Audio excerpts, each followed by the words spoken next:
So the focus of the panel today is consumer panel. It's related to consumer testing of products. So it's a part of a larger program that we have in our facility.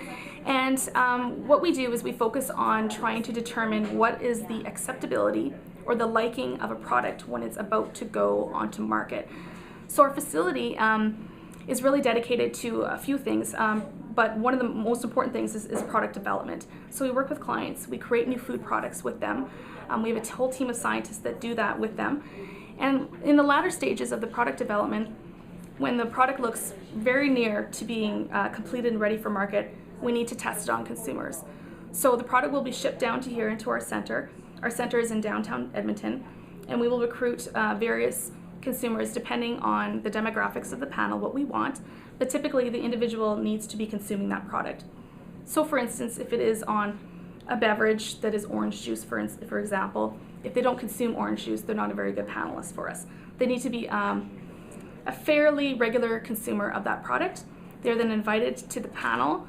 They will then evaluate the product depending on the types of questions that we ask them. They provide us with feedback, and then from there, what we take is that information from all the panelists. We do some statistical analyses on them, and then what we do is we are able to project some feedback to companies or clients or whoever we're working with.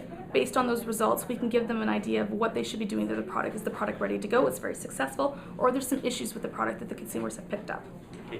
So for instance, so this is for nut allergies, I guess, right? So if you're using like a pea-based butter, right?